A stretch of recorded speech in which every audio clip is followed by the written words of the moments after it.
اور اس دن سے ڈرو جب کوئی جان کسی دوسری جان کی طرف سے کوئی بدلہ نہ دے گی اور نہ اس سے کوئی معاوضہ لیا جائے گا، اور نہ کافر کو سفارش نفع دے گی اور نہ ہی ان کی مدد کی جائے گی۔ اور جب ابراہیم کی اس کے پروردگار نے چند باتوں میں آزمائش کی تو وہ ان میں پورے اترے۔ فرمایا کہ میں تم کو لوگوں کا پیشوا بناؤں گا۔ انہوں نے کہا کہ پروردگار میری اولاد میں سے بھی پیشوا بنائیو۔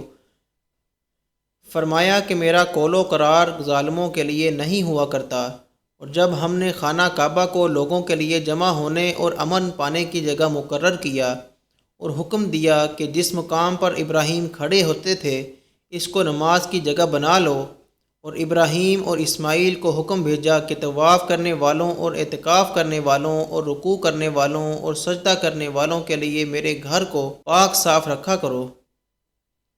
اور یاد کرو جب ابراہیم نے عرض کی، اے میرے رب، اس شہر کو امن والا بنا دے اور اس میں رہنے والے جو اللہ اور آخرت کے دن پر ایمان رکھتے ہیں انہیں مختلف پھلوں کا رزق عطا فرما۔ اللہ نے فرمایا، اور جو کافر ہو تو میں اسے بھی تھوڑی سی مدت کے لیے نفع اٹھانے دوں گا، پھر اسے دوزخ کے عذاب کی طرف مجبور کر دوں گا اور وہ پلٹنے کی بہت بری جگہ ہے۔ اور جب ابراہیم اور اسماعیل بیت اللہ کی بنیادیں اونچی کر رہے تھے تو دعا کیے جاتے تھے کہ اے ہمارے پروردگار، ہم سے یہ خدمت قبول فرما، بے شک تو سننے والا ہے، جاننے والا ہے۔